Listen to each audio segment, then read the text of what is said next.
श्याम मानव channel को आपका समर्थन देने के लिए चैनल को जरूर सब्सक्राइब करें। चैनल के नोटिफिकेशन पाने के लिए बेल आइकन भी दबाएं। संगीता वाकड़कर, इनका सवाल ऐसा है कि लोगों को ज्योतिष या भविष्य देखने में इतना इंटरेस्ट क्यों आता है?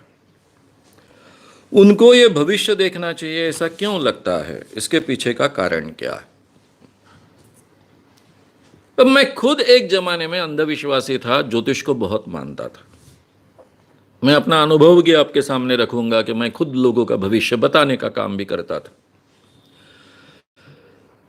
तो उससे भी ज्यादा मैं खुद भविष्य को क्यों मानता था, भविष्य पर क्यों विश्वास रखता था, ये मानसिकता को बहुत अच्छे ढंग से मैं पहचानता हूं। आप जिस वातावरण में बचपन से पलते हो, बढ़ते हो, उस वातावरण के जरिए जो संस्कार आपके दिमाग में घुसते हैं, उसका बहुत बड़ा परिणाम आप पर होता है। अगर आपका ज्योतिष पर विश्वास है तो आप ये मानते हो कि पहले से मेरा ज्योतिष तय है, और ये जो मेरा ज्योतिष यानी भविष्य पहले से तय है, उसको ज्योतिषी के जरिए हम जान सकते हैं। यानी मेरे ही भविष्य में क्या घटने वाला है मैं जान सकता हूं। तो इसकी उत्सुकता तो हर व्यक्ति में होती है। एक तरफ उत्सुकता होती है, दूसरी तरफ डर भी होता है। लेकिन ये डर के साथ में सुरक्षितता भी होती है, क्योंकि भाई मेरे नसीब में वो तो होने वाला है, वो तो कोई रोकने वाला नहीं है। मैं क्या करूं इसके लिए? मैं तो जिम्मेदार नहीं हूं, ग्रह गोल तारे जिम्मेदार है। तो एक तरफ ये सुरक्षितता भी उसको लगती है भविष्य जानने के बारे में, भविष्य जानने के बाद भी, उसमें कोई डरावनी चीजें आने के बाद भी। और दूसरी तरफ उसको ऐसा लगता है मेरा भविष्य पहले से तय है, उसको मैं जान सकता हूं, तो जान लेना चाहिए, ताकि अब ये कोई भी जो जिन चीज़ों के बारे में हमें जानकारी नहीं है वो जानने के लिए हमें हमेशा उत्सुकता तो होती है। इस कारण हर व्यक्ति अपना भविष्य जानने के लिए बहुत उत्सुक होता है। कोई भी व्यक्ति अगर भविष्य कथन करने वाला है, ये लोगों को पता चलता है, अब ये बहुत बड़ा भविष्य कथन करने वाला नहीं भी है, ये भी हमें पता होता है, फिर भी हम उसके सामने हाथ फैला देंगे और बोलेंगे कि मेरा भविष्य देखकर बताओ। बहुत उत्सुकता आम आदमी में होती है। अब उत्सुकता केवल होती तो शायद इसके इतने बुरे परिणाम नहीं होते, लेकिन उसके साथ में हमारी आस्था होती है, श्रद्धा होती है, विश्वास होता है, और उन चीज़ों पर हम बहुत विश्वास रखते हैं। इस कारण क्या क्या नुकसान हो सकते हैं कल हम देखेंगे, लेकिन इस कारण लोग भविष्य को बहुत मानते हैं, उत्सुकता से देखते हैं। इसके पीछे का कारण है बचपन से आप पर और मुझ पर हुए संस्कार और हमारी आस्था। क्वेश्चन 2, आप कहते हैं भविष्यवाणियां सच नहीं निकलती, पर फिर गौतम बुद्ध के बारे में की हुई भविष्यवाणी कैसे सच निकली? उनके बारे में कहा गया था कि भले ही वो राजा है पर आगे जाके सन्यासी बनेंगे, या अंगुलीमाल के बारे में बोला गया था वो आगे जाके अपराधी बनेगा। राकेश सोनव ने आपने सवाल क्या पूछा? कौन से दुनिया में हम रह रहे हैं? सवाल कौन से पूछ रहे हो? बुद्ध की भविष्यवाणी की गई थी, अंगुलीमाल की भविष्यवाणी की गई थी। आपको महाभारत मालूम है क्या? आपको रामायण मालूम है क्या? आपको ये भी पता होगा कि वाल्मीकि ने पहले रामायण लिखा और बाद में रामायण घटा। इसको आप मानते हो क्या? ये पुराण की बातें हैं। चाहे वो बुद्ध के बारे में हो, चाहे वो अंगुलीमाल के बारे में हो, ये कोई इतिहास नहीं है। कहीं आपने शिलालेख पढ़ा है? अशोका ने लिख कर रखा कि बुद्ध का पहले पहले ऐसी भविष्यवाणी की गई थी और ऐसा ऐसा हुआ है। ये सब पुराण कथा है। उन पुराण कथाओं से हमको बाहर आना चाहिए। अभी आप मानोगे कि रामायण पहले लिखा गया और बाद में राम के जीवन में सब बातें हुई, बाद में राम पैदा हुए और बाद में उस ढंग से सब बातें हुई? ये बात आप मानोगे कि पॉसिबल है? फिर वो रामायण को क्या मतलब है? यानी राम ने क्या किया? जो लिख कर रखा वो अमल में लाया। यानी राम ने खुद कुछ नहीं किया, जो लेखक ने लिखा वो केवल अमल में लाने का काम किया। ये मानेंगे हम? तो ये सब पुराण की बातें हैं, उसको कृपया महत्व मत दीजिए। ये कही जाती है कई बातें, कई लोगों के बारे में कई बातें कही जाती है, ये कही हुई बातों को महत्व मत दीजिए। और बुद्ध के जमाने में शायद ज्योतिष को इतना महत्व था नहीं इस देश में। इतना महत्व तो था नहीं। आज जितना महत्व है उतना तो था नहीं। तो होगा नहीं होगा इसको ज़्यादा महत्व मत दो, इन बातों पर विश्वास मत रखो। इतना ही मैं कहूँगा इस बहाने। आगे क्वेश्चन 3, शरद उपाध्याय नाम से जो एक भविष्य ज्योतिषी हैं महाराष्ट्र में, वो राशि चक्र नाम का प्रोग्राम करते हैं, रीजनल भाषाओं में लेते हैं, स्कूल कॉलेजों में भी उनके प्रोग्राम होते हैं, उनके बारे में आप क्या कहेंगे? चिन्मय देशपांडे। चिन्मय देशपांडे, इनका सवाल है, नाम क्या? शरद उपाध्याय। शरद उपाध्याय जी, इनका जो प्रोग्राम होता है उनके बारे में आपका क्या कहना है? भाई प्रोग्राम ये अलग बात है। प्रोग्राम वो तो करते हैं, वो बहुत विनोदी प्रोग्राम होता है, लोग बहुत हंसते हैं, मज़ा लेते हैं। मैं भी गया था उनके प्रोग्राम में, पूरे समय बैठ नहीं पाया। इतना अश्लील प्रोग्राम था कि ये अगर कोई बाहर के व्यक्ति कह दे तो उसको कहेंगे कि वो अश्लील है। दादा कुंड के अश्लील जोक करते थे, और राशि चक्र में जो जोक होते थे वो अश्लील नहीं है, तो उसके बारे में मैं क्या बहस करूँगा। ये एक मजाकिया प्रोग्राम था, यहाँ तक की बात ठीक है। रहा सवाल शरद उपाध्याय जी का। शरद उपाध्याय जी दादर में ही अपने क्लासेस चलाते थे, ज्योतिष के क्लासेस रहते थे उनके, और मेरे मैक्सिमम प्रोग्राम्स दादर में ही होते थे, सामने सामने ही होते थे। जब बंबई में ज्योतिष सम्मेलन का आयोजन हुआ तब मैंने जाहिर तरीके से आह्वान दिया था कि ज्योतिषियों ने यह शास्त्र है सिद्ध करना चाहिए, या फिर पत्रिका के आधार पर, जो हमेशा आह्वान देता हूं, कल के व्याख्यान में भी यह आह्वान मैं आपके सामने रखूंगा, यह आह्वान स्वीकारना चाहिए।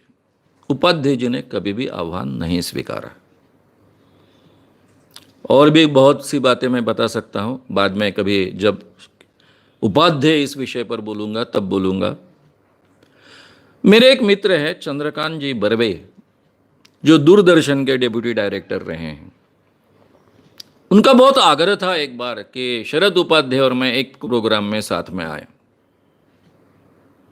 बहुत प्रयास किया उन्होंने, मैंने तो एकदम से हाँ कह दिया था, लेकिन उस प्रोग्राम में शरद उपाध्याय जी नहीं आए, जो मैंने पहले ही कह दिया था। और जब मैंने कहा था तब चंद्रकांत जी बर्वे ने कहा था कि मानो आपको बहुत ज़्यादा कॉन्फिडेंस है, लेकिन वो मेरे बहुत अच्छे मित्र हैं, उन्होंने मुझे कमिट किया है और वो आने वाले हैं। मैंने कहा जहाँ तक मेरी जानकारी है, मैं जानता हूँ वो नहीं आएंगे, आपको कमिट करने के बाद भी नहीं आएंगे, नहीं आए। अब क्यों नहीं आए, क्या नहीं आए, क्यों नहीं फेस करना चाहते थे, ये इसके बारे में आप ही उनसे पूछे तो ज़्यादा अच्छा है। रहा सवाल उनके राशि चक्र का प्रोग्राम का, तो वो एक विनोद का प्रोग्राम है, इससे ज़्यादा उसको महत्व देने की ज़रूरत नहीं है। और रहा सवाल कि अगर उनका कहना है कि ये भविष्य कथन बहुत महत्व का है और भविष्य कथन किया जा सकता है और भविष्य कथन बहुत सटीक होता है, तो उसके लिए तो ओपन चैलेंज है, जो कल के प्रोग्राम में मैं बहुत विस्तार से आपके सामने रखने वाला हूँ। और ये आज का आह्वान नहीं है। 1985 में ज्योतिष सम्मेलन था, अखिल भारतीय ज्योतिष सम्मेलन जो महामंडल है उसके जरिए आयोजित किया हुआ पूना के टिळक स्मारक मंदिर में, तब से मैं ये देते आया हूं।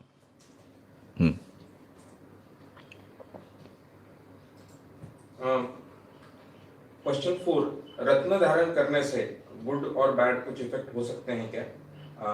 वैसे ही सवाल है, टीवी चैनल पर जो ज्योतिषी सुबह सुबह कई चमत्कारिक चीजें बेचते रहते हैं, उससे कुछ फायदा हो सकता है क्या? उसमें कोई शक्ति होती है क्या? संदीप गबाने और विनोद मेघवाल। संदीप गभाने और विनोद मेघवाल, इन दोनों का सवाल ऐसा है कि जो राशि के खड़े बेचे जाते हैं, पत्थर बेचे जाते हैं, उससे कोई इंसान को फायदा होता है क्या? और जो अलग अलग चीज़ें टीवी पर बेची जाती है ये राशि के नाम पर, उसके कोई फायदे लोगों को हो सकते हैं क्या? देखिए, ये जो सब बेचा जाता है, चाहे राशि के पत्थर हो, चाहे अलग अलग चीज़ें हो, ये जो लोग बेचते हैं उनको बहुत फायदा होता है, उनका व्यवसाय बढ़ता है, उनको पैसे मिलते हैं, पर यह पूरा का पूरा ठगी का व्यवसाय है। अभी आपने राशि के खड़े पहने हैं, इसलिए आप पर कोई ग्रह का परिणाम नहीं होगा। यह कितनी हास्यास्पद बात है। आपके पीछे शनि की 7.5 है, आपने कोई राशि का खड़ा अपने अंगुली में पहना है, इस कारण शनि आप पर परिणाम नहीं करेगा। ये उंगली का पत्थर जो है वो कितनी सुरक्षा करेगा शनि से? अगर शनि का परिणाम होता है तो होता ही नहीं, इसलिए सवाल ही नहीं है। ये सब लोगों को डर बताकर, लोगों को ठग कर पैसे कमाने का धंधा है, पीढ़ियों से चलते आया है। हजारों सालों से ये ज्योतिषी हमको ठगते आए हैं, लेकिन 19वीं शताब्दी तक ये माफ था, क्योंकि तब ज्योतिष ये शास्त्र नहीं है, ये सिद्ध नहीं हो चुका था। बड़े बड़े खगोल शास्त्री भी ज्योतिष लोगों का बताते थे, भविष्य बताते थे। तब ये अज्ञान था, लेकिन अब तो ये अंधविश्वास बन चुका है। साइंस ने ऑलरेडी इसको बाहर निकाल कर फेंक दिया है। इसलिए आज के जमाने में जो लोग ऐसी चीजें बेचकर व्यवसाय करते हैं, लोगों को ठगते हैं और उसके आधार पर खुद का फायदा करते हैं। अभी वो बोलका पत्थर नाम का एक पत्थर वाला बेचने वाला था, उसका नाम था मधुसूदन पटवर्धन। वो हर राशि का पत्थर बेचता था, बहुत सस्ते में बेचता था, और पूरे पेपर्स में उसका पूरा पेज भर एडवर्टाइजमेंट रहती थी। आपने मधुसूदन पत्थर, उसको बोलका पत्थर कहा जाता था पूरे महाराष्ट्र में। ये महाराष्ट्र में भी काम करता था, गुजरात में भी काम करता था, मध्य प्रदेश में भी काम करता था। उसके साथ में हमारी बहुत लंबी लड़ाई हुई। अब उसका दावा था कि ये 20 रुपए का पत्थर अगर आप लो और अपने जेब में रखो या फिर अंगूठी में लगाओ, तो आपकी जीवन की हर समस्या सुलझेगी। आपकी प्रियतमा आपको रिस्पॉन्ड नहीं कर रही है, तो ये पत्थर आपके उंगली में डालने के बाद में वो रिस्पॉन्ड करना शुरू करेगी, आपका प्रेम सफल होगा। कोर्ट में आपको न्याय नहीं मिल रहा है, आप पत्थर लगाइए, पत्थर आपने लगाया 20 रुपए का, कि आपको कोर्ट में आपकी ओर से न्याय मिल जाएगा। जिनको बच्चे नहीं होते उनको बच्चे हो गए। हर सवाल का, हर समस्या का जवाब देने का काम वो करते थे। बड़े पैमाने पर ये पत्थर बेचे जाते थे। हमने नासिक में इनके खिलाफ बड़ा आंदोलन किया, पत्थर बेचने वाले मधुसूदन पटवर्धन के खिलाफ। 7 दिन तक ये आंदोलन चलता रहा, लेकिन नासिक के हर पेपर को पूरा पेज भर एडवर्टाइजमेंट आते थे। ये नासिक के पेपर्स ने मुझे हमेशा बहुत साथ दी। कई बाबाओं को मैंने एक्सपोज किया, फ्रंट पेज पर उन्होंने छापा है। लेकिन ये पहला अवसर था कि मैं 7 दिन आंदोलन कर रहा हूं, पर डे 3-3 व्याख्यान हो रहे हैं पूरे परिसर में, लेकिन एक न्यूज ने, क्योंकि पेज भर एडवर्टाइजमेंट है, इतने पैसे मिल रहे हैं, मानव को बाद में देखेंगे। मधुसूदन पटवर्धन खुद उस पेज भर जो एडवर्टाइजमेंट देता था, उसमें हमारे सवाल जो हम खड़े करते थे व्याख्यान में, उसके जवाब देते थे। इसलिए लोगों को पता चलता था कि ये व्याख्यान बड़े पैमाने पर शुरू है। जिन्होंने सुना नहीं उनको भी पता चलता था। वहां फिर हमने खंबायत से ये पत्थर मंगाए। ये पत्थर हमको कुछ तो भी 5 नए पैसे में गिर रहा था। तब नए पैसे में हम हिसाब करते थे, और हमने 20 पैसे में पत्थर बेचना उसके सामने शुरू किया। उसका पत्थर 20 रुपए में, हमारा पत्थर 20 पैसे में। यह आखिरी में हुआ था। फिर हमने एक गाढ़व मोर्चा भी निकाला था। ये गाढ़व जो होते हैं, यानी डोंकीज, गधे, इनको पुलिस ने जब्त भी किया था। तब अरविंद इनामदार करके डीआईजी थे वहां के। तो ये सब लड़ाई चली। तब मैंने प्रेस कॉन्फ्रेंस में आह्वान दिया था कि ये अगर नागपुर में आएगा तो इसको मैं सबक सिखाऊंगा। फिर मधुसूदन पटवर्धन नागपुर में आए। वहां पर हमने ये 20 पैसे का पत्थर बेचना शुरू किया। अभी पहले ही दिन से शुरू किया। लोग भी इतने होशियार कि उनके पास का 20 रुपए का पत्थर लेकर आते थे मेरे पास, यानी मेरे जो मित्र या फिर मेरे कार्यकर्ता पत्थर बेचने वाले थे, उनके पास आते थे। उसी साइज का, उसी रंग का पत्थर उसमें से चुनते थे, 20 पैसे का पत्थर लेते थे, ये 20 पैसे का पत्थर उसको जाकर वापस करते थे, उसके 20 रुपए लेते थे और उसका जो 20 रुपए का पत्थर दिया है वो जेब में रखते थे। मैंने पूछा उनसे, ऐसा क्यों कर रहे हो आप? नहीं, बोले इसमें उसने मंत्र डाला होगा, उसका कुछ फायदा मिलने का रहे तो मिलेगा ना, 20 रुपए भी बचेंगे। अब हमारे ध्यान में आया कि इस तरीके से तो कोई अंधविश्वास दूर होने की बात नहीं होने वाली है। उन्हीं दिनों में मैंने अपने सभी वकील मित्रों को, मैं एक ज़माने में वकीली का स्टूडेंट था, LLB कर रहा था, तो मेरे जो मित्र थे वो मित्र के काफ़ी असिस्टेंट LLM कर रहे थे। सुबोध धर्माधिकारी उनका नाम, मेरे मित्र का। मैंने उनसे रिक्वेस्ट की कि भाई ऐसा कानून ढूंढो ना यार, ये 420 के अलावा, क्योंकि इसको 420 तो लग नहीं सकता है, क्योंकि इसने कहा है कि आपको फ़ायदा नहीं मिला तो 20 रुपये आप वापस ले जा सकते हो, पत्थर वापस कर सकते हो, तो इसको किसमें तुम्हें अड़काना चाहिए। और फिर हमारे सभी मित्र भिड़ गए और देव जो आगे चलकर हाईकोर्ट के न्यायमूर्ति बने, उनको सुबह सुबह एक कानून मिला जो 1956 का है, केंद्र का कानून है, drugs and magic remedies act. ये कानून मिलते ही वो सुबह मुझे मिलने को आए। मेरे घर में फ़ोन नहीं था, डायरेक्ट उनको आना पड़ा। तब वो LLM के विद्यार्थी थे और सुबोध धर्माधिकारी को असिस्ट कर रहे थे। हमने वो कानून पढ़ा। सुबह सुबह जाकर वहाँ उस जोन के DCP थे कामले जी, उनसे मिला और फिर उन्होंने मधुसूदन पटवर्धन को अंदर किया drugs and magic remedies act के तहत। ये जो जादुई परिणामों के कारण बीमारियां ठीक होती है, ऐसा दावा वो एडवर्टाइजमेंट में करते थे, इसलिए उनको drugs and magic remedies act लागू हुआ और उनको अंदर जाना पड़ा। तो ये पूरी की पूरी हिस्ट्री है, कहानी है। पत्थरों का कोई फ़ायदा नहीं होता है, ये केवल हम हमारे मानसिक समाधान के लिए ये चीज़ें करते हैं। मधुसूदन पटवर्धन ये पत्थर 20 रुपये में बेच रहा था और कई रत्नों का नाम लेकर लाखों में भी पत्थर बेचे जाते हैं। पत्थर की ओरिजिनल कीमत हो सकती है 200-300 रुपये, लेकिन वो लाखों में, हजारों में बेचे जाते हैं। बड़े पैमाने पर लोगों को ठगा जाता है। ये ठगी का व्यवसाय है, इसके अलावा कुछ भी नहीं है। हाँ,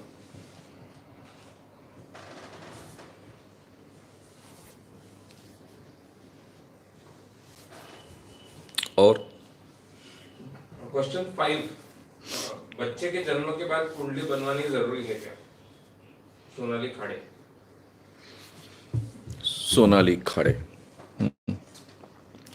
सोनाली खाड़े, इनका सवाल ऐसा है कि बच्चा जन्मने के बाद में उसकी कुंडली बनाना जरूरी है क्या? आपने सवाल ही ऐसा पूछा है कि इसका जवाब मैं क्या दूं। कुंडली क्यों बनाना? जिसमें कोई तथ्य नहीं, ऐसी कोई बात क्यों बनानी चाहिए हमने? अब ठीक है, मेरी कुंडली बनी, मेरे माँ बाप ने बनाई, कम से कम मैंने अपने बच्चों की तो नहीं बनानी चाहिए ना। मेरे माँ बाप अंधविश्वासी थे, उनको उस जमाने में शायद नहीं पता था, लेकिन आज तो हमें पता चल गया है, तो हमने क्यों बनानी चाहिए? जिसमें कोई मतलब नहीं, ऐसी चीज क्यों हमने करनी चाहिए? कुंडली के आधार पर कुछ भी पता नहीं चलता है, और ये आपको समझना होगा, जानना होगा। तो मरे हुए इंसान की कुंडली लेकर जाइए और ज्योतिष को भविष्य पूछिए, आपको पता चल जाएगा। इस दुनिया का कोई भी ज्योतिषी आपको बता नहीं पाएगा कि ये इंसान मर चुका है। केवल कम उम्र के व्यक्ति की कुंडली ले जाइए, कुंडली 100% सही वाली ले जाइए, किसी ज्योतिष ने जो बनाई है वही ले जाइए और उसका भविष्य जानने की आप कोशिश कीजिए। आपको पता चलेगा कि ज्योतिष को कुछ भी पता नहीं होता है कुंडली के आधार पर। वो केवल हमको ठगने का काम करते हैं। मैं बहुत जिम्मेदारी के साथ कह रहा हूं, कई ज्योतिषियों को एक्सपोज करने के बाद कह रहा हूं, बड़े बड़े ज्योतिषियों को एक्सपोज करने के बाद कह रहा हूं। ये सब प्रयोग कर कर देखे हैं मैंने, इसलिए कह रहा हूं। मरे हुए इंसान के, खास कर कर जो जवान लड़के लड़कियां मरते हैं एक्सीडेंट में, उनकी कुंडलियां लेकर जाइए, भविष्य पूछिए, मेरा बेटा है, मेरी बेटी है कर कर, और देखिए वो क्या जवाब देते हैं, तो आपको पता चलेगा इसमें कोई भी तथ्य नहीं है। जिस चीज में कोई तथ्य नहीं है, जो अंधविश्वास को बढ़ावा देने वाली चीज है, वो क्यों हमने करनी चाहिए? तो कम से कम हमारे बच्चों की तो कुंडलियां नहीं हम बनाएंगे। नहीं सर, फिर वो शादी में मांगते हैं ना।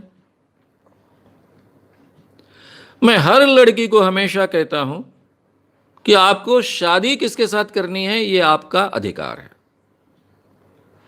लेकिन जो लड़का पढ़ा लिखा है, डॉक्टर है, इंजीनियर है, ऐसा लड़का अगर आपको पत्रिका मांगता है तो ऐसे व्यक्ति के साथ में कभी भी गलती से आप शादी मत करिएगा।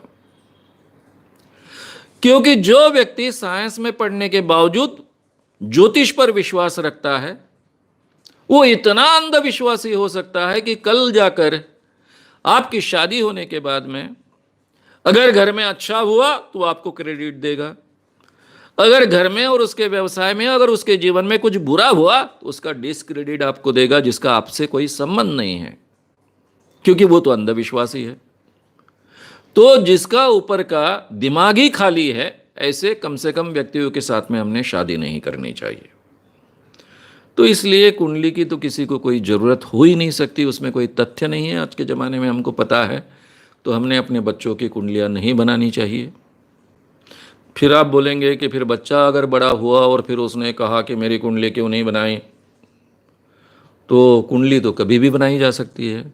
केवल जन्म समय तो ऑलरेडी आजकल तो हमारा रिकॉर्डेड होता है, तो इसलिए सवाल ही नहीं आता है। जन्म स्थल भी रिकॉर्डेड होता है। तो अगर बच्चा अंधविश्वासी है, उसका अधिकार है अंधविश्वासी रहने का, तो अपनी कुंडली खुद बनाएगा। हम क्यों उसको अंधविश्वास के रास्ते से चलने के लिए एक पहले से ही रास्ता दिखा दे।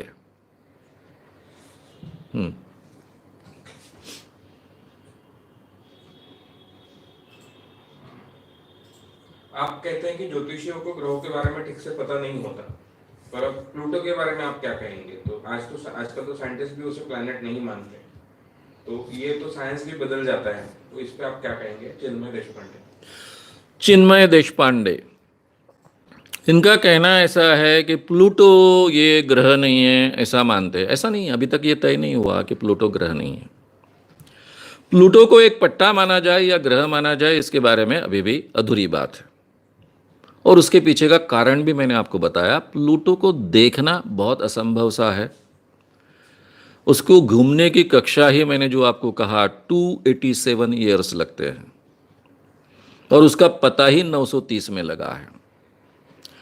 तो इसलिए पहले जो दिखा उसके आधार पर उसको ग्रह कहा गया, और फिर उसके आधार पर वो पूरा का पूरा एस्ट्रॉइड जैसा पट्टा होने के कारण उसको ग्रह कहना चाहिए नहीं कहना चाहिए, इसके बारे में शुरू है।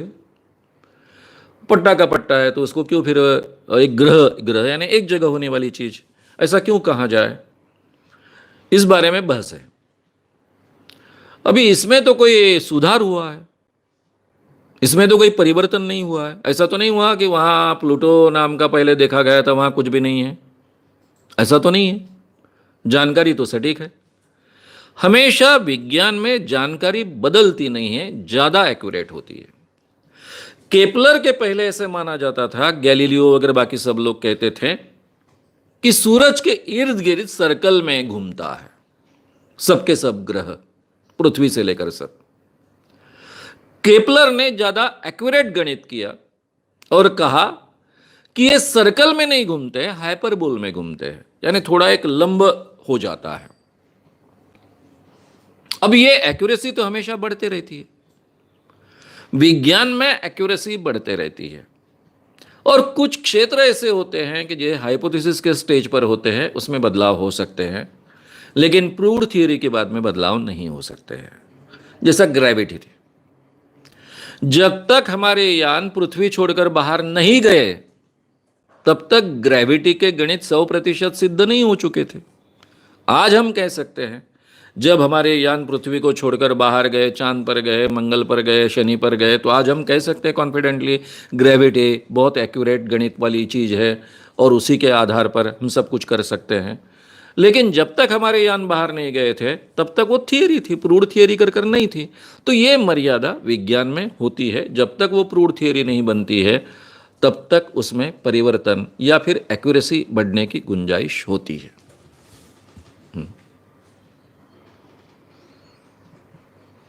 क्वेश्चन 7, गांव में जो नंदी वाले लोग आते हैं बैल को लेकर और वो लोगों के पास के बारे में चीजें सही बताते हैं, ये वो कैसा करते हैं? ईश्वर सुर से। ईश्वर सुर से इनका सवाल ऐसा है कि गांव गांव में जो नंदी बैल वाले ज्योतिषी आते हैं वो लोगों का भविष्य या फिर भूतकाल सही कैसे बताते हैं।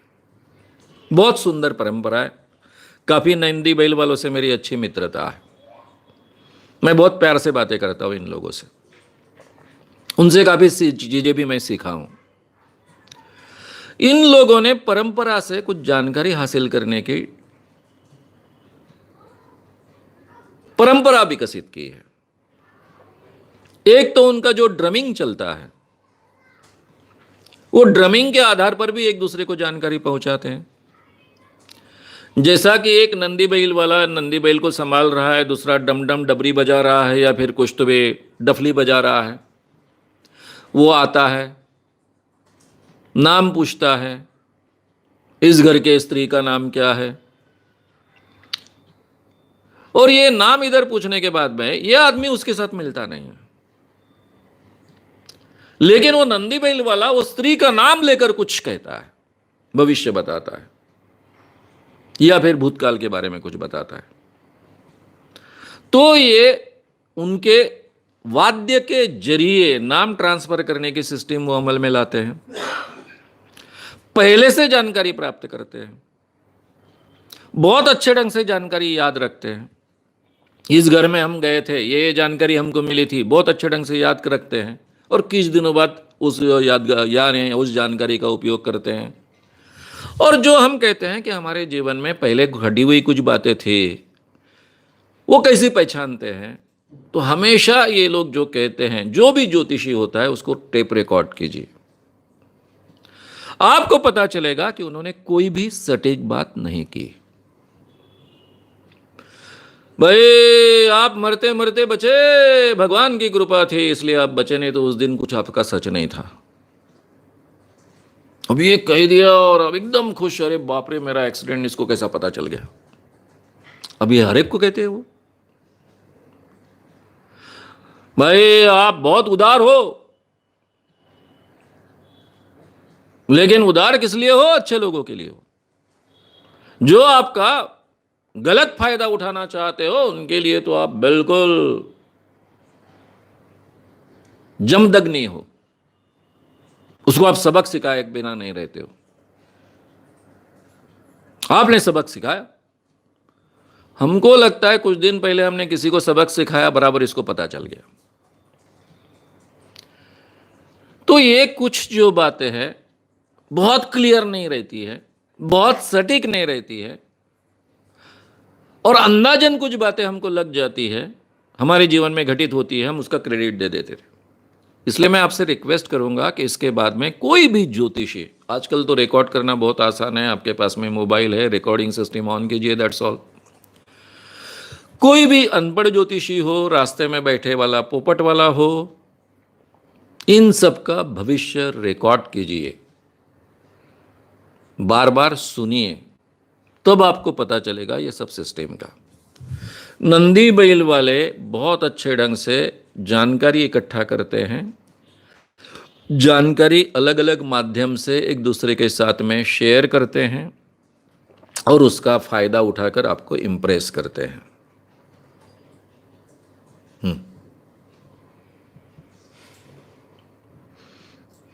जब भी कुछ बुरा होता है, आपत्ति आती है या उनके जीवन में जो भी बुरा घटता है, तो लोग उसका दोष नसीब को देने लगते हैं। तो क्या इसी बात का पॉलिटिशियन भी फायदा उठाते हैं और चाहते हैं कि ऐसा हो?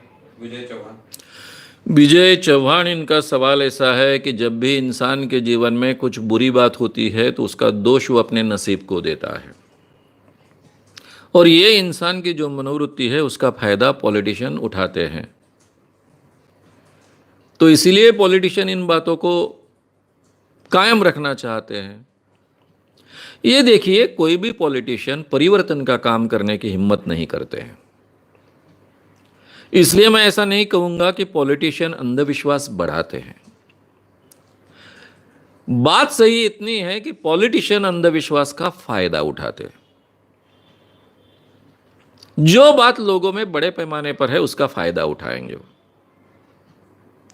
यानी कोई बाबा को उस एरिया के लोग बहुत मानते हैं तो खुद जाकर उस बाबा का भक्त बन जाएंगे ताकि सबके सब उसके भक्त उनके साथ में जुड़ जाए। ऐसा काम वो करेंगे। फिर इस बहाने बाबा को प्रतिष्ठा मिल जाती है कि अमुक अमुक मंत्री बाबा के चरणों पर माथा टेके तो लोगों में एकदम से उनकी इज्जत बढ़ जाती है बाबा की।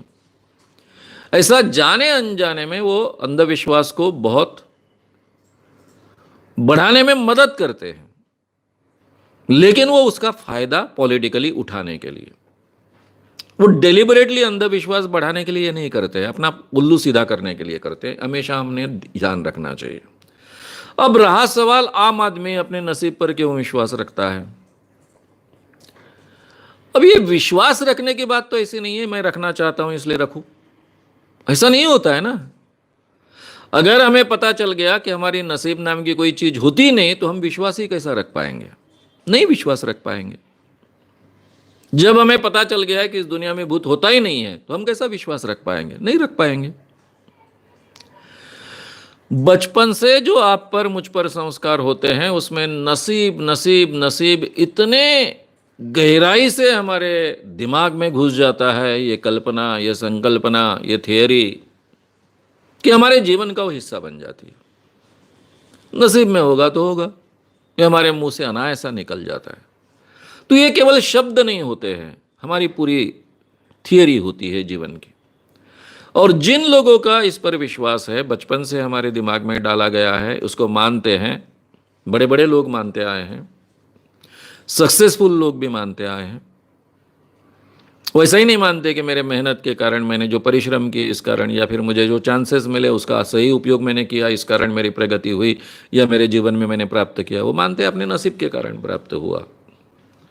तो ये जो थियरी बचपन से हमारे दिमाग में डाली गई होती है उस कारण लोग मानते हैं।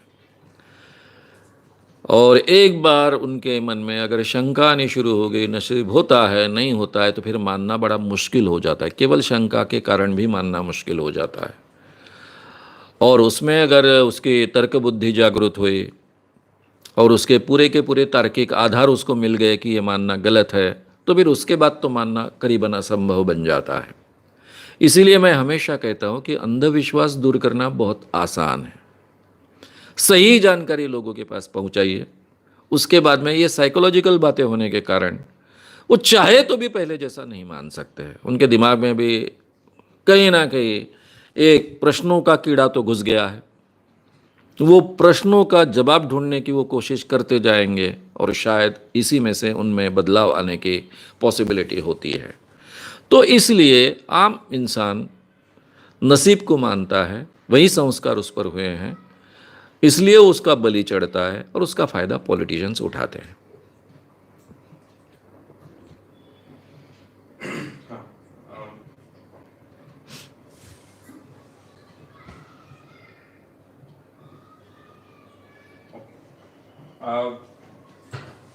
क्वेश्चन 9, ये ज्योतिष के द्वारा ठगने की जो तरीका है वो केवल भारत में या परदेशों में भी होता है, और केवल हिंदू में या मुस्लिम, बुद्धिस्ट, क्रिश्चियन इनमें भी है?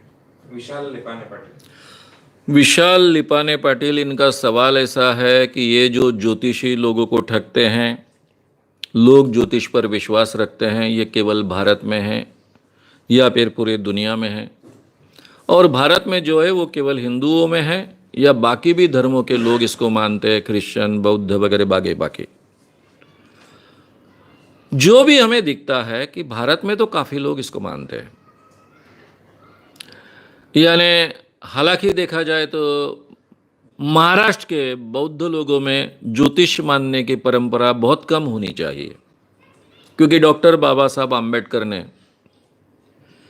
जिस ढंग से बौद्ध धम्म लोगों तक पहुंचाने की कोशिश की, मैं कोशिश की इसलिए कह रहा हूं कि उनको अवसर नहीं मिला अच्छे ढंग से ये पहुंचाने की, उन्होंने बौद्ध धर्म की दीक्षा दी और कुछ ही दिनों बाद उनको ये दुनिया छोड़कर जाना पड़ा। तो जो भी कोशिश की उसके आधार पर तो कम से कम महाराष्ट्र के किसी बौद्ध ने ज्योतिष पर विश्वास नहीं रखना चाहिए।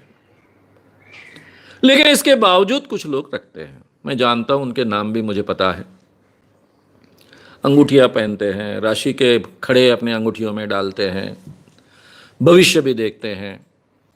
ये तो डॉक्टर बाबा साहब अंबेडकर के विचारों का ही अपमान है, लेकिन है, क्योंकि जो प्रबोधन होना चाहिए वो पूरी तरह से हो नहीं पाया है। लेकिन जो बाबा साहब से संबंधित नहीं है, ऐसे बौद्ध धर्म वाले लोग ज्योतिष को मानते हैं, उस पर विश्वास रखते हैं। ये मैं जानता हूं, क्योंकि उन पर भारत के ज्योतिष का असर हो चुका है। जैनों में भी काफी लोग मानते हैं, सभी मानते हैं ऐसा नहीं है, लेकिन काफी लोग मानते हैं। मुस्लिम में भी जो लोग संपर्क में आए हैं हमेशा हिंदुओं के, उनमें से कुछ लोग मानते हैं। हालांकि मुस्लिम धर्म में ज्योतिष के लिए कोई गुंजाइश नहीं है। क्रिश्चियनों में भी ज्योतिष के लिए कोई गुंजाइश नहीं है। यानी यूरोप में ज्योतिष था न, क्या फल ज्योतिष था, लेकिन वो कभी धर्म का हिस्सा नहीं बना। जैसे हमारे यहाँ हमारे धर्म का, जिसको हम धर्म कहते हैं, उसका हिस्सा बना, वैसा हिस्सा यूरोप में नहीं बना। इसलिए आज हम देखेंगे कि ज्योतिष पर विश्वास रखने वाले और ज्योतिष के जरिए जिनको ठगा जाता है ऐसे लोग, उनका प्रमाण यूरोप में कम है, अमेरिका जैसे देश में बहुत ही कम है, बाकी देशों में बहुत कम है, भारत में बहुत ज़्यादा है, क्योंकि वो जाने अनजाने में धर्म का हिस्सा बन गया है। चाहे वो शुभ अशुभ मुहूर्त के कारण हो या और कारण से कुछ हो, लेकिन वो हिस्सा बन गया है, इसलिए जीवन का हिस्सा बन गया, और इसलिए बड़े पैमाने पर ठगा जाता है। ठगाने वाले अलग अलग धर्मों के और जाति के लोग हो सकते हैं, लेकिन ठगे जाने वाले ज़्यादा से ज़्यादा लोग हिंदू होते हैं, ये भी बात उतनी ही सही है।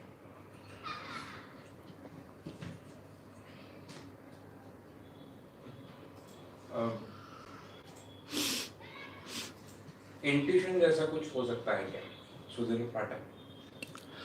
सुधीर पाठक, इनका सवाल ऐसा है कि इंट्यूशन जैसा कुछ हो सकता है क्या? इंट्यूशन का मतलब होता है मुझे अंदर से अपने आप जानकारी मिलना, और वो सही जानकारी होना। इससे अंत प्रेरणा वगैरह भी शब्दों का उपयोग किया जाता है। मुझे इंट्यूशन हुआ, इसलिए मुझे किसी बात की जो जानकारी, मुझे कोई, जिसको हम कहेंगे कि आज का आपको और मुझे पता हो, ऐसे कोई सोर्स के बिना मुझे अपने आप चल गई, उसको इंट्यूशन कहते हैं। ये इंट्यूशन नाम की कोई चीज जिस ढंग से हम सोचते हैं उस ढंग से नहीं होती है। लेकिन वो किस ढंग से हो सकती है? जैसे इंदिरा गांधी के बारे में कहा जाता था कि इंदिरा गांधी बड़े बड़े निर्णय रात को बहुत देरी से लेती थी। अब कई सवाल ऐसे होते हैं, प्रधानमंत्री को बहुत बड़े बड़े निर्णय लेने होते हैं, उसका पूरे देश के भविष्य पर परिणाम होता है। जब कोई ऐसा निर्णय होता था कि क्या ले उनको समझ में नहीं आता था, तो रात को बहुत देरी के बाद भी वो निर्णय ले पाती थी। उसके पीछे का कारण था, सोने के पहले वो मेडिटेशन करती थी। मेडिटेशन करने के बाद में, उनके मन की एकाग्रता होने के बाद में, उनको निर्णय लेना आसान हो जाता था। अब ये क्या प्रक्रिया है? इसको इंट्यूशन नहीं कहा जा सकता, लेकिन उसको इंट्यूशन शब्द उपयोग में लाया जाता है। अभी दिमाग में बहुत सवाल है कि मैं ये निर्णय लूं, ये लूं, ये लूं, ये लूं, कंफ्यूजन है। अब दिमाग तो अपने आप को सवाल पूछ रहा है, क्योंकि एक बार आपने अपने दिमाग को सवाल पूछा तो ये दिमाग बार बार उसका जवाब ढूंढने का प्रयास निरंतर करते रहता है। अब ये प्रयास दिमाग में शुरू है, लेकिन उसका कोई भी जो मुझे अच्छा लगे या फिर रैशनल लगे या फिर यही सही जवाब हो ऐसा मुझे लगे, ऐसा जवाब नहीं मिल रहा है। तो ऐसे जवाब कई बार आप जब कोई मेडिटेशन करते हो, सम्मोहन जैसी प्रक्रिया करते हो, मन एकाग्र होता है, तो आपका माइंड रिजॉल्व होता है, और फिर आपके ध्यान में आता है जो 3-4 सवाल आपके दिमाग में होते हैं उसका ये जवाब है, और तब आप निर्णय लेते हो। इसको भी कुछ लोग इंट्यूशन कहते हैं। इंदिरा गांधी को इंट्यूशन होता था, ऐसे कुछ लोगों ने लिख कर रखा है। महात्मा गांधी की बात अलग है। महात्मा गांधी भी अपने आप से सवाल पूछते थे। हर व्यक्ति अपने आप से सवाल पूछता है जब कोई निर्णय महत्व के लेने होते हैं। महात्मा गांधी जी की पोजीशन ऐसी थी कि उनके निर्णय का प्रभाव पूरे देश पर होता था। बहुत महत्व के निर्णय होते थे। वो कहते थे कि उन्होंने जब निर्णय लिया, वो भी रेगुलरली मेडिटेशन करते थे, प्रार्थना करते थे। कई बार वो प्रार्थना के बाद में निर्णय लेते थे और ये मेरे अंदर की आवाज है, ऐसा वो कहते थे। ये अंदर की आवाज यानी इंट्यूशन है, ऐसा कुछ लोगों ने कहा। तो ये अंदर की आवाज क्या है कि हम सवाल अपने आप को पूछते हैं, हमारे पास जो भी डाटा उपलब्ध है उसके आधार पर उस सवाल का जवाब देने का हम प्रयास या प्राप्त करने का हम प्रयास करते रहते हैं, और कुछ समय हमारे माइंड में कन्फ्यूजन होता है, और एक समय ऐसा आता है कि हमारा माइंड रिजॉल्व होता है और एक ही जवाब हो सकता है ऐसा हमको लगता है। तो उसको आतली आवाज, अंदर का आवाज कहते थे। नारायण भाई देसाई जो उनके साथ में बड़े पले बच्चा कर कर, क्योंकि महादेव भाई देसाई जो महात्मा गांधी के सेक्रेटरी थे, उनका बेटा, उनसे एक सवाल मैंने ये पूछा था। मेरे बहुत अच्छे मित्र हैं, हमारे प्रशिक्षक रह चुके हैं। वो कभी एक भी दिन स्कूल में नहीं गए, इसके बावजूद उनको कई भाषाएं आती थी, बहुत बड़े विद्वान ग्रस्त थे। उन्होंने कहा कि मैंने गांधी जी से पूछा था तो गांधी जी को सही माने में वो आवाज सुनाई देती थी। ये उनका विश्वास था कि वो आवाज उनको सुनाई देती है, अपनी ही अंदर की आवाज उनको सुनाई देती है। तो जब भी ये माइंड रिजॉल्व हो जाता है तो इंसान को अपनी ही आवाज, मैं बोल रहा हूं न बोलते हुए, ऐसा लग सकता है, महसूस हो सकता है। इसको इंट्यूशन कहा गया। इंदिरा गांधी जी को जब सवाल मिलता था, सवाल का जवाब मिलता था मेडिटेशन के बाद में या फिर मन एकाग्र होने के बाद में, उनका माइंड रिजॉल्व हो जाता था, तो उनको इंट्यूशन कहा गया। महात्मा गांधी जब सवाल पाते थे, जवाब का यानी सवाल का जवाब पाते थे, तब उन्होंने इंट्यूशन कहा। तो इस ढंग का इंट्यूशन हर एक को हो सकता है। लेकिन जो आध्यात्मिक क्षेत्र में, स्पिरिचुअलिज्म में जिसको इंट्यूशन कहा जाता है, कि आपको जिस सवाल का जवाब ही मालूम नहीं है, नहीं मालूम है, वो इंट्यूशन हुआ। यानी कहने का मतलब ऐसा कि मुझे इंट्यूशन हुआ अमुक व्यक्ति मरेगा, और वो मर गया। मुझे इंट्यूशन हुआ कि अभी नरेंद्र मोदी रात को 1 बजे जो सीबीआई के चीफ है उनको निकाल फेंकने वाले हैं, और ये मुझे पहले ही 1 दिन पहले इंट्यूशन हुआ। तो ये पहले ही ऐसी जानकारी प्राप्त होना जो कोई सोर्सेस से प्राप्त नहीं हो सकती और वो सटीक निकलना, इसको इंट्यूशन कहा जाता है। इस ढंग का कोई भी इंट्यूशन इस दुनिया में किसी को नहीं होता है। मैंने जो दूसरे प्रकार की बात कही, इंदिरा गांधी, महात्मा गांधी, हम में से हर एक को ऐसा होता है। हमारे खुद के जीवन के अनुभव होते हैं, वो हो सकता है वो हमारे दिमाग ने ढूंढे हुए जवाब है।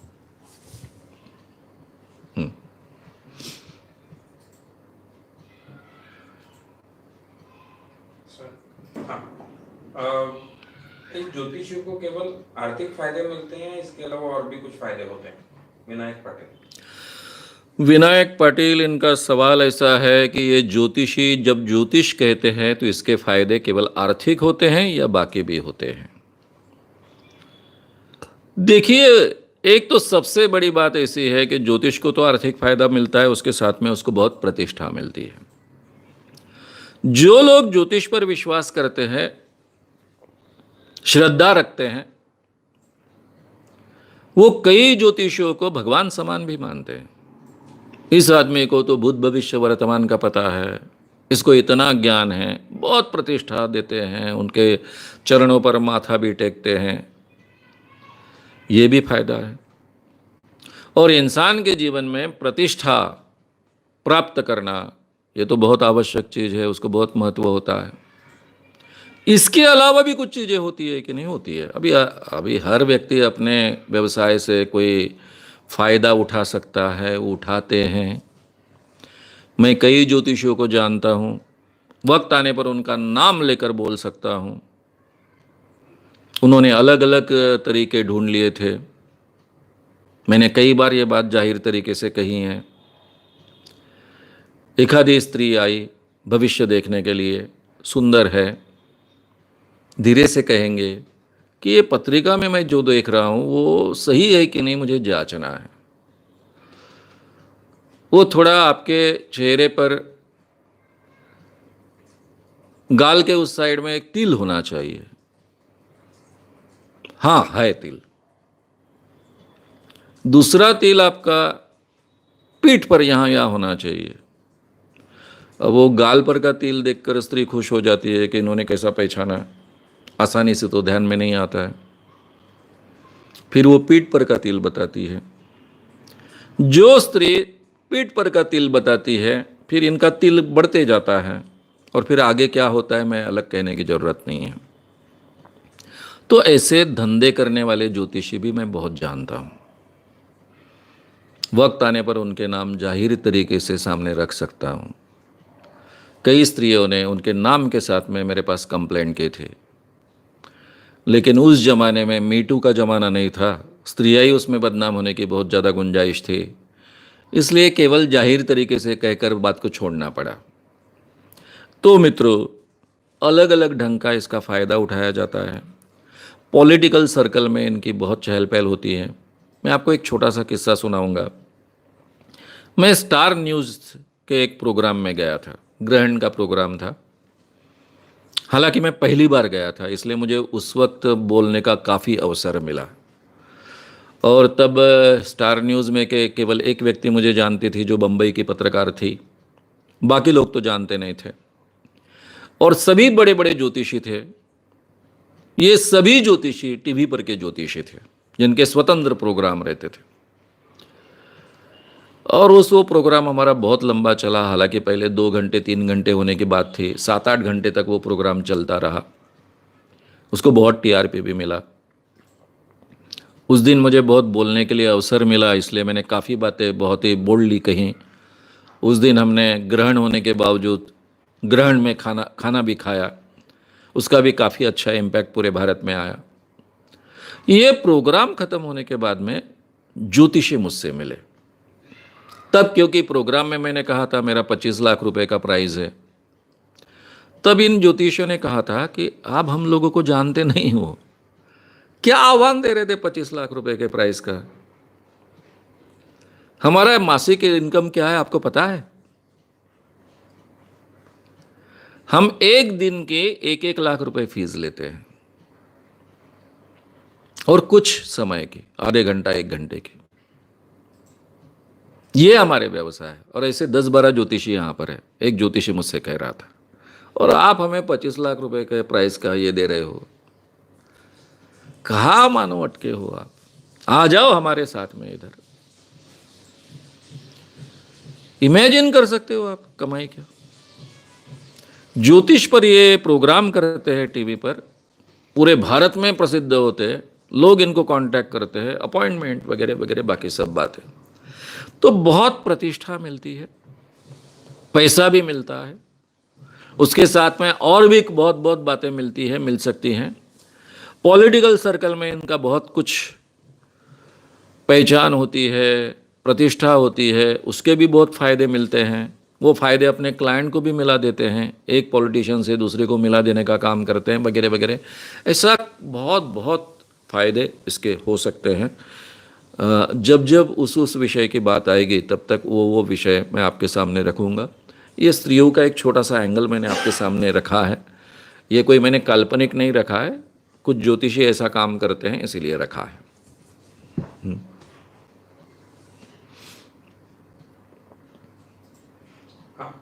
कुछ लोग ऐसे होते हैं जिनके बोलने से बारिश होती है, बोलने से बारिश बंद हो जाती है। ये कैसे होता है? रमेश बनवारी, इनका सवाल ऐसा है कि कुछ लोग ऐसे होते हैं कि जो बोलेंगे तो बारिश होती है, बारिश बंद हो बोलेंगे तो बारिश बंद होती है। अरे भाई, ऐसे आदमी को पकड़ के लाओ, महाराष्ट्र को बहुत ज़रूरत है। अभी अकाल घोषित हुआ है, ऐसे व्यक्ति को पूरे भारत को बहुत ज़रूरत है। ऐसी व्यक्ति आपको जहाँ भी मिली है, उसको पकड़ के लाओ, हम भारत का भला कर देंगे। उनसे बुलवाएंगे, बारिश आ जाओ, और बारिश आ जाएगी। और फिर हमारे देश में सही माने में ये भी नहीं होगा, बाढ़ नहीं आएगी, लोग बह नहीं जाएंगे, मरेंगे नहीं। जो केरल में होगा वो होगा नहीं, क्योंकि तब कहेंगे बारिश बंद हो जाएगी। कितनी अच्छी बात है। तो ऐसे जो भी महापुरुष आपको मिले हैं, दिखे हैं, उनको पकड़ के लाओ। और ये महापुरुष अगर हमारे सामने ये प्रयोग कर कर बताते हैं, आओ बोलने के बाद बारिश आती है, जाओ बोलने के बाद जाती है, तो 25 लाख रुपए का प्राइज़ मेरे संगठन का और पूरे दुनिया के 6 करोड़ के प्राइजेस है, वो भी उनको मिलेंगे। तो थोड़ी मेहनत करके उनको पकड़ के लाओ, कम से कम मेरे तक तो लाओ, फिर मैं ले जाता हूँ। देवेंद्र फडणवीस महाराष्ट्र के मुख्यमंत्री हैं, मेरे अच्छे मित्र हैं, उन तक ले जाऊँगा। महाराष्ट्र का अकाल दूर करने के लिए इसका उपयोग करूँगा और उनके जरिए मोदी तक भी उनको पहुँचा दूंगा। और कितने सवाल हुए? 10:30।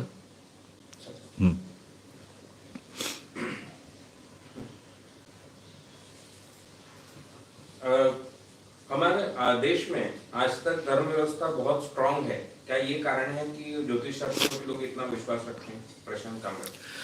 प्रशांत कांबळे, इनका सवाल ऐसा है कि हमारे देश में धर्म व्यवस्था बहुत स्ट्रांग है, इस कारण लोग बड़े पैमाने पर ज्योतिष पर विश्वास रखते हैं। लेकिन धार्मिक संस्कारों में ज्योतिष का संस्कार हम पर आता ही है। कम से कम भारत में जो लोग पैदा होते हैं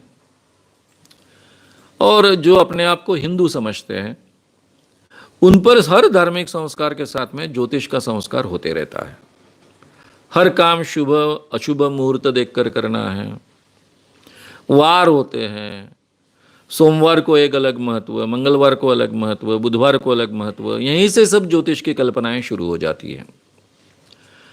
इसलिए हमारे हर त्यौहार के साथ में ज्योतिष का कोई ना कोई संबंध जुड़ा हुआ होता है, जीवन के हर हिस्से से उसका संबंध जोड़ा जाता है। इस कारण बचपन से जो संस्कार होते हैं, जिसको हम धार्मिक संस्कार कहते हैं, उसके साथ में ज्योतिष का भी संस्कार होता है, ज्योतिष पर विश्वास रखने का भी संस्कार होता है। और इस कारण ये अंधविश्वास बड़े पैमाने पर भारत में देखा जाता है। इसके पीछे का ये कारण है।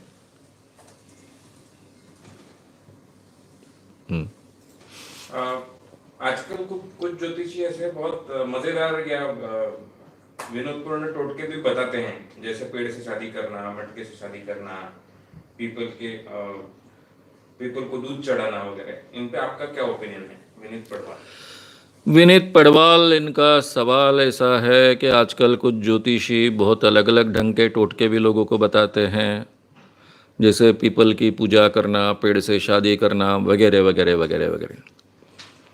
देखिए, ग्रह शांति से लेकर तो अलग अलग टोटके इतने भिन्न भिन्न प्रकार के कहे जाते हैं कि जिसको कोई लिमिटेशन नहीं है। आप उसके लिस्ट बनाने जाओ तो हजारों लाखों बन जाएंगे।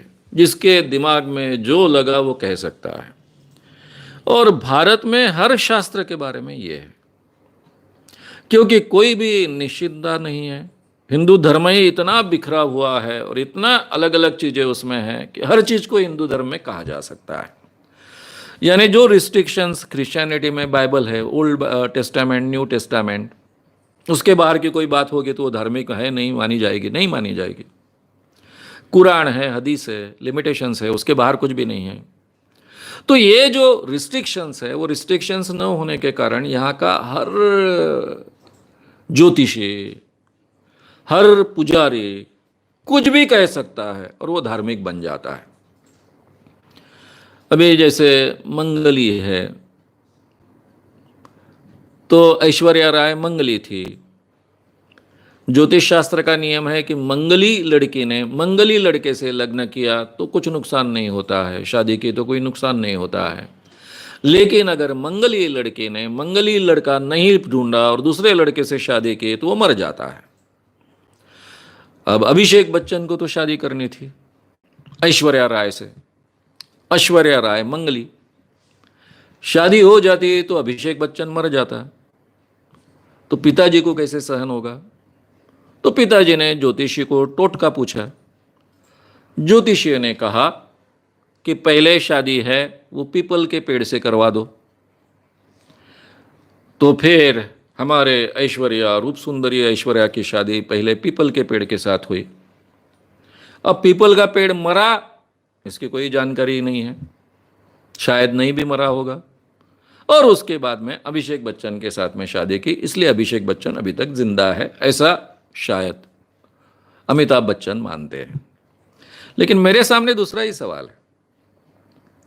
पहली शादी तो पीपल के साथ में हो गई है और डाइवोर्स लिया, इसकी कोई भी न्यूज नहीं है।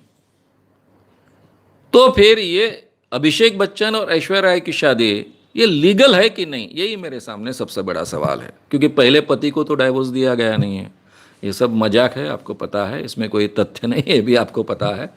तो हमारे यहाँ ऐसे अलग भिन्न भिन्न टोटके कहे जाते हैं, कुछ भी कहा जाता है। सफेद गाय का दूध पीजिए तो आपका ये प्रॉब्लम हल हो जाएगा। अब भाई सफेद गाय ढूंढो आज के जमाने में, उसी का दूध निकालो, वही दूध पियो, तो ये सवाल हलेगा। काले गाय का घी खाइए। अब काली गाय ढूंढो, पूरी की पूरी काली होनी चाहिए, उसमें कोई सफेद ये नहीं होना चाहिए। अब ऐसे क्या क्या टोटके बताएंगे, इसके कोई लिमिटेशंस नहीं है। और ये बाबा क्या टोटके बता सकते हैं, टीवी पर तो हमेशा देखते ही रहते हैं हम। तो वैसे ही ज्योतिषों के बारे में भी होता है, उसके पीछे कोई साइंस नहीं होता है, कोई नियम नहीं होता है, कोई उसको बंधन नहीं होता है। इसलिए ज्योतिष उसका दिमाग और उसको लोगों को ठगने की उसकी क्षमता, उसके आधार पर कई टोटके बताए जाते हैं।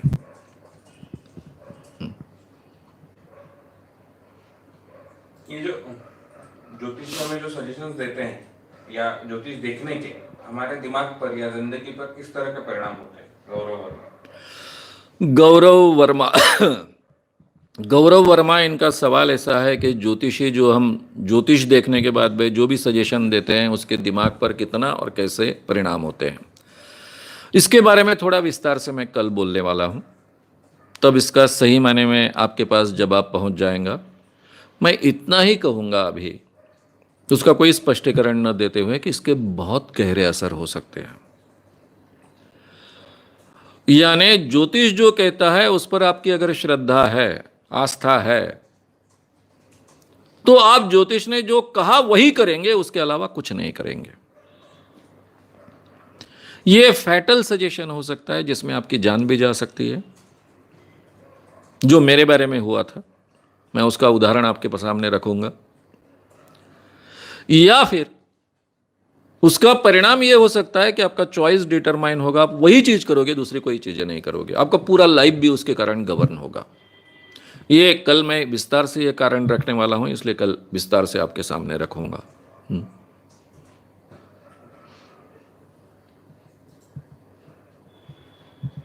टीवी चैनल पर जो ज्योतिषों के प्रोग्राम आते हैं उसको बंद करने के लिए आप क्या करेंगे? प्रशांत कांबड़े, इनका सवाल ऐसा है कि टीवी चैनल पर जो ज्योतिष के प्रोग्राम्स आते हैं उसको बंद करने के लिए आप क्या करेंगे? भाई, हमारे देश में लोकतंत्र है।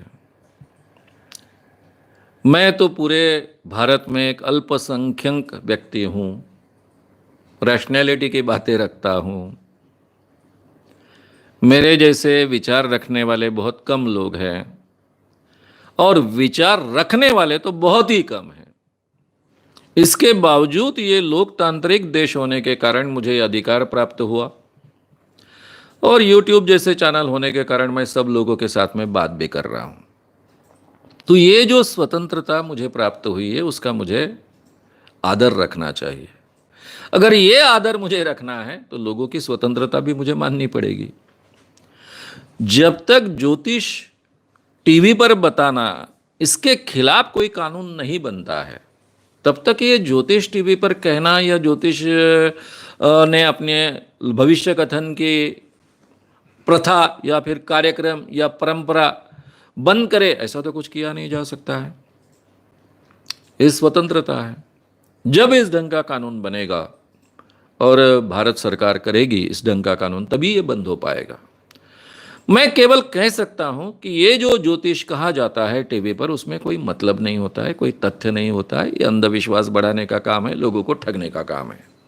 ये कहने का मुझे अधिकार है, लेकिन कहने का अधिकार है, वहां जाकर रोकने का मुझे अधिकार नहीं है। वो कानूनन अधिकार केवल पुलिस को हो सकता है, कानून को हो सकता है, हमारी न्याय व्यवस्था को हो सकता है, वो मुझे नहीं है। मुझे केवल कहने का अधिकार है। तो मैं अपने अधिकार का उपयोग करता हूं और दूसरे के अधिकार पर अतिक्रमण नहीं करना चाहिए, ये भी कर्तव्य मेरा है, ऐसा मैं मानता हूं। तो ये मर्यादा मुझे रखनी होगी और मैं रखता हूं।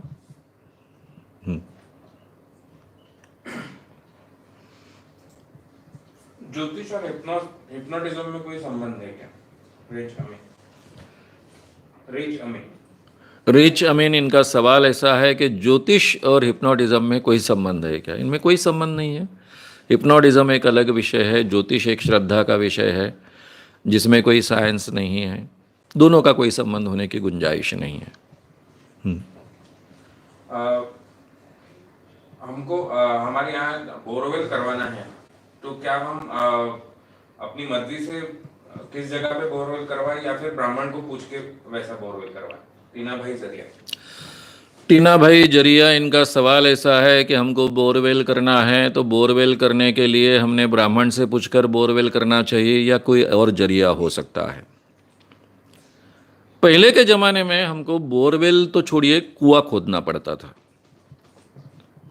और जिनको पानी ढूंढने वाले कहते हैं, अलग अलग नाम है, डाइवर्स करके भी नाम है। मराठी में उसको पाणके कहते हैं, जो पानी ढूंढ देते हैं। कुछ लोग अलग अलग ढंग से पानी की जगह ढूंढ देते थे। मेरे पिताजी ने कई कुएं खोदे, ये पानी बताने वाले लोगों के जरिए, जिसको अब ब्राह्मण को पूछकर कह रहे हैं, उसी ढंग के। और मुझे याद है कि उन्होंने कम से कम 3 जगह कुएं खोदे, बहुत पैसा बर्बाद किया और कुछ भी उसमें से निकला नहीं। 30-30 फुट तक खोदते गए लेकिन मिला नहीं पानी। तो ये पैसा बहुत बर्बाद होता था पहले। आज बोरवेल जैसे सिस्टम होने के कारण ये बोरवेल खोदने वाले जो लोग होते हैं उनको ही बहुत अच्छी जानकारी होती है। आसपास कितना पानी हो सकता है, आसपास में कौन कौन से बोरवेल के क्या रिजल्ट्स आए हैं, इसका अभ्यास कर कर उसके आधार पर वो पहले खोदते हैं। उसको बोरवेल बनाते नहीं, केवल खोदते हैं, नीचे जाते हैं, पानी मिल गया तो ही उसको बोरवेल बनाते हैं। तो वही एक साइंटिफिक तरीका है। थोड़ा अंदाज किया जा सकता है कि यहाँ पानी हो सकता है कि नहीं, आसपास के कितने लोगों को पानी लगा, कितने लोगों को नहीं लगा, उसका परसेंटेज क्या है, तो यहाँ कितना पानी अंदर में हो सकता है, इसका अंदाज किया जा सकता है। लेकिन अगर कोई पानी ढूंढ कर देने वाला व्यक्ति है, उसके पास कोई विद्या है, उसके आधार पर वो पानी बताएगा, इस पर आप 1% भी विश्वास मत रखिए। केवल आपके पैसों की उसमें बर्बादी होगी, उसके अलावा कुछ नहीं होगा। कम से कम बोरवेल के ज़माने में आप खोद कर देख सकते हो। पहले तो पूरा कुआं खोदना पड़ता था, क्योंकि खोदने के लिए इंसान को अंदर जाए उतना तो उसका डायमीटर रखना ही पड़ता था। तो नेचुरली बहुत खर्चे बढ़ जाते थे। कम से कम आज वो परिस्थिति नहीं है, कम खर्चे में हम कर कर देख सकते हैं। तो साइंटिफिक तरीके से आप जाइए, तो उससे आपका नुकसान कब होगा? कम होगा। कोई भी ब्राह्मण, कोई भी पानी कहने वाला ये बात कह नहीं सकता है, उसमें कोई तथ्य नहीं होता है। आखिरी का सवाल। कभी कभी हमारे सामने घर में अंधश्रद्धाएं होती रहती है, पर हमारी उम्र कम होती है तो हमारी कोई सुनता नहीं है, तो उन लोगों को, ऐसे में लोगों को कैसे समझाएं? सोनाली खाड़े, इनका सवाल ऐसा है कि हमारी उम्र कम होती है, घर में अंधश्रद्धाएं चलते रहती है, हमने कहने की भी हिम्मत की तो भी घर के लोग नहीं सुनते, तो हमने क्या करना चाहिए? ये देखिए, हो सकता है कि हम जो बात समझाने की कोशिश कर रहे हैं वो ठीक ढंग से हम समझा नहीं पा रहे हैं, इसलिए भी लोगों तक पहुंचती नहीं है। तो इसलिए ये बात जिस किसी ने बहुत अच्छे ढंग से कही है, उसके जरिए भी ये बात पहुंचाई जा सकती है। अभी जैसा ये सब प्रोग्राम्स आप सुन रही हो, आपको लगता है आपके घर में अंधविश्वास बहुत है, तो घर के लोगों को भी ये सुनने के लिए प्रवृत्त कीजिए। उनके सामने जिस ढंग का अंधविश्वास हमारे घर में है, उस ढंग की बात उनके सामने आएगी अच्छे ढंग से, ये देखिए। उनके साथ में डायलॉग करने की कोशिश कीजिए, बार बार समझाने की कोशिश कीजिए। इसके बावजूद नहीं मानते हैं तो उनके अलग विचारों का, अलग आचारों का भी आदर रखिए। लेकिन जहाँ इंसान की ज़िंदगी ही जा सकती है, या फिर किसी की लूट हो सकती है, या फिर बहुत बड़ा नुकसान हो सकता है, तो वहाँ पूरी ताकत लगाकर उसको रोकने की कोशिश कीजिए। लेकिन बार बार समझा कर, बार बार उनका प्रबोधन कर कर, बार बार उनको ये बातें तार्किक दृष्टि से उनके दिमाग में डालने का प्रयास कर कर ही उनको बदला जा सकता है। और ये निरंतर प्रयास हमको करना पड़ेगा, एक दिन में होगा नहीं। धीरे धीरे जैसे जैसे उनके ध्यान में आती जाएगा, कुछ बातें उनको जचने लगेगी, उसमें परिवर्तन की शुरुआत हो जाएगी, तो आसानी से आगे उनमें परिवर्तन होगा। मुझे लगता है पहले मेरे सामने बड़ी दिक्कत थी कि वे भाषण को लेके आइए, आजकल सभी ये चीज़ें यूट्यूब पर अपलोडेड हैं, तो आप उनको समय निकाल कर ये सुना सकती हो। ठीक है, सुन कर तो देखो, नहीं पटी तो गाली दो, ऐसा कह कर उनको सुनने के लिए प्रवृत्त करे तो भी उसमें से काफ़ी परिवर्तन हो सकता है। तो प्रबोधन प्रबोधन और प्रबोधन, इसके अलावा तीसरा कोई हमारे पास पर्याय नहीं है। लोगों को समझाना, इतना ही हम कर सकते हैं, और वो पूरी ताकत से हमने करने का प्रयास करना चाहिए। उसके लिए आज अच्छे माध्यम हमारे साथ खड़े हैं, तो उसका भी हम उपयोग बहुत ताकत से ले सकते हैं। श्याम मानव चैनल को आपका समर्थन देने के लिए चैनल को जरूर सब्सक्राइब करें। चैनल के नोटिफिकेशन पाने के लिए बेल आइकन भी दबाएं।